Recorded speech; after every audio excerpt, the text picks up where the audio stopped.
ko libido ku bantu batabizi ni ubushake bwo gukora imibonano mpuzabitsina. Hari abantu babugira budasanzwe, ariko by'umwihariko nashatse kuganira ku bagore noneho ngiye no kukubwira ku bintu 10 wakora kugira ngo ugabanye ubushake budasanzwe bwo gukora imibonano mpuzabitsina cyangwa gushaka gukora imibonano mpuzabitsina, kuko ni ikibazo cyugarije abantu benshi ntabwo babizi. Ariko nagira ngo mbwire ko libido ishobora kuvamo uburwayi, libido ishobora kuvamo uburwayi bwo mu mutwe, libido ishobora kuvamo ibintu byinshi bitandukanye. Mu gihe utabisobanukiwe rero, aha rero niho hantu ugomba kuba uri kugira ngo mbigusobanurire unamenye libido icyo ari cyo. Libido nk'uko nabivuze ni ubushake bwo gukora imibonano mpuzabitsina abantu benshi badasobanukiwe, by'umwihariko ku bakobwa cyangwa se abagore. Ni ibintu ugomba kumenya. Hano hanze hari za divorce zivuze ubuhuha, umuntu atandukana n'undi, maybe kwifata bikamunanira, ariko ngiye kukuganiriza ku buryo wakora niba nta muparteneri urabona waratandukanye na mugenzi wawe, kugira ngo ugabanye ibyo bihe. Kuko iyo uri umuntu uri mariya wari usanzwe gukora kiriya gikorwa sex action, then ukaza kukibura, bitera ikibazo, bitera n'ama effects agiye atandukanye. Niba uri n'umukobwa ukaba warariye akantu, kwifata bikaba byaranze, wanagiye kukubwira ibintu hano ugomba gukora kugira ngo bigabanye ubwo bushake budasanzwe bwo gukora imibonano mpuzabitsina. N'undi muntu wese ushobora kuba uri n'umubikira ukaba warakigiyemo wenda byaranze, warariye akantu nabwo aho uri kwifata bikaba byakunanira, ngiye kuganiriza kuri ibyo bintu. Ikintu cya mbere ugomba gukora, ugomba no kumenya, ugomba gukora imyitozo ngororamubiri. Siporo irafasha, wibagirwa ibintu byinshi, wita ku bintu bimwe ibindi ukabyibagirwa.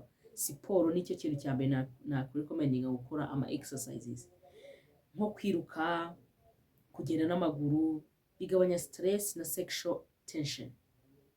Uko utekereza ku mibonano mpuzabitsina biragabanuka. Rero kwiruka no kugenda n'amaguru ni ibintu byiza cyane, byagufasha kugabanya iyo libido cyangwa ubushake budasanzwe bwo gukora imibonano mpuzabitsina. Ikindi, ugomba kwirinda ibintu bitera stimulation cyangwa ibintu byagukururira gushaka imibonano mpuzabitsina, harimo pornography, amafoto ari sexy, ibintu byinshi bigiye bitandukanye n'ibindi biganisha ku mibonano. Ibintu byose biganisha ku mibonano mpuzabitsina ugomba kubyirinda cyane cyane cyane, kuko urumva ushobora kuyishaka nta muntu ufite wo kuyigufashamo muri icyo gikorwa. Then ugomba kwirinda ibintu byose byakuganisha aho hantu mu gihe uri muri icyo gihe. Ikindi kintu, ugomba guhugira mu bikorwa bifite intego, ugomba guhora urakora ukigira busy, ntufate umwanya wo kwicara ngo utekereze wenyine, ntufate umwanya wo kwicara n'abantu nyine baganira ibyo biganiro, kuko urumva kesi yawe bitandukanye n'iy'abandi, urumva ufite ubushyuhe budasanzwe. Rero ugomba guhora uri mu bintu, mu kazi gafite intego, guhora mu kazi, mu mirimo itandukanye, ariko ibintu bituma nyine udahura n'abantu cyangwa n'ibintu bituma ugira ubwo bushyuhe. Ikindi, ugomba gucunga stress neza. Ushobora gukoresha meditation, ushobora gusenga no kuruka, ariko by'umwihariko gusenga nabyo ni therapy nziza kandi ifasha abantu mu gihe uri umuntu. Ushobora kuba uri umudivorce, ushobora kuba uri umubebi, wenda nyine wariye akantu nk'uko nabivuze, wenda kwifata bikaba byaranze.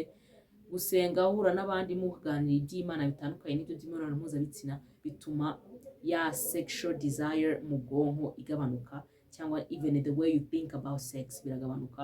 Hari n'abantu bafite nk'abagabo wenda bakorera hirya nk'abagore b'abasirikare n'abapolisi, libido igasa nk'aho izamutse, kwifata bikaba byakunanira. Kora siporo, ujye gusenga, wirinde ibyo bintu bituma utekereza imibonano mpuzabitsina n'ibindi n'ibindi. Ikindi kintu ugomba kwitaho, wirinde n'ibintu byatera stress. Ugomba kugenzura ama hormones yawe cyangwa se imisemburo, kuko libido ishobora gutera na hormone imbalance, gusumana kw'imisemburo. Ushobora kugira libido bitewe kuri ibyo mpamvu zitandukanye zo gusumana kw'imisemburo. Rero ugomba kuba aware y'ikigero cy'imisemburo yawe kugira ngo bigufashe. Ikindi, ugomba kugabanya coffee. Abantu mukunda ikawa, what is it? Ni nziza ariko ni mbi, itera ubushyuhe nayo. If you don't know it, itera ubushyuhe. Rero niba uri muri icyo gihe cyo kuba ufite libido iri high, gabanya, cyangwa ushaka no kuyigabanya, gabanya coffee unywa. Ikindi, ugomba kurya neza, ibyo bita balanced diet, ifunguro ryuzuye cyangwa se indyo yuzuye. Nkuko murabivuga, ibiryo n'ibyunywa bigena uko ubuzima bwawe bumera, ariko indyo yuzuye iragufasha cyane. Imbuto n'imboga, bro, crack it. Ugomba kugerageza ibyo bintu ukajya ubibona. Ikindi, ugomba gusinzira bihagije. Kora cyane n'ibyo, ariko ugire n'umwanya wo kuruhuka, ugire n'umwanya wa meditation. Ariko nibigera mu buriri, wirinde izo telefoni, imbuga nkoranyambaga, uryame utuje neza, bizagufasha kudatekereza ibyo bintu cyangwa byazana sexual tension. Ikindi, kuganira n'umuntu wizeye cyangwa umukansela. Ushobora kuba ufite mama wawe uri umudivorce, mama wawe ntiyadivorishije, ukaganira na mama wawe umutura ibibazo byawe, inshuti yawe magara wizeye, n'ubwo ubucuti busa nkaho butakibaho, abantu muraganira, akajya kuganira nyine ibyo mwaganira akabijyana ahandi, akajya no kubyexaggeratinga. So biba byiza ufite umuntu wawe, niba ugifite umubyeyi luckily ukamuganiriza, niba ufite inshuti yawe ukayiganiriza, niba ufite n'uwo mukansela uri umuntu ushobora kumwafodinga ukamuganiriza, niba ufite umuntu musenga n'ubona kwerera imbuto wizeye ukamuganiriza, kuko nabo hajya bakudisivinga. Ikindi ni ukwirinda loneliness cyangwa se irungu, ibintu byagutera irungu, gerageza wumva ku kazi cyangwa indirimbo zitaganisha kuri imibonano mpuzabitsina. Hari indirimbo ziba zirimo ibintu bya sexual stuff, n'ibyo byose ugomba kuzirinda. Ugomba kugerageza ukagerageza uburyo bwose utagomba kuba uri wenyine. Gerageza uri kumwe n'abantu, bikurinde gutekereza ndi umudivorce se ko nshaka kurya akantu ndabigenza nte. Ibyo bintu byose nugerageza kubimanaginga bizagenda neza. Ariko ikindi kitondera, niba ari bedo yawe cyangwa se ubushake bw'imibonano mpuzabitsina yawe buri hejuru cyane, cyangwa buguhangayikisha bukumva guteye ipfunwe, cyangwa bukakubuza gukora neza mu buzima bwawe bwa buri munsi, ushobora kuba afite ikibazo isano na hormones cyangwa mental health cyangwa n'ikindi kibazo kiri mu mubiri.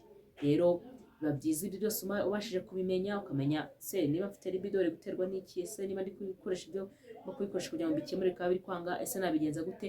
Ibyo bintu byose numara kubimenya bizagufasha.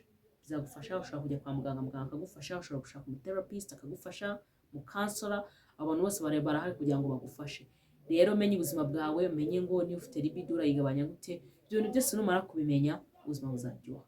Kandi libido nyinshi cyangwa se nini cyangwa idasanzwe irabangama. Hakuze kuba wicaranye n'abantu muri mu nama, muri kuganira imishinga, uri kwitekereza imibonano mpuzabitsina, cyangwa uri kumva uyishaka byakomeye, wabaye nk'isazi.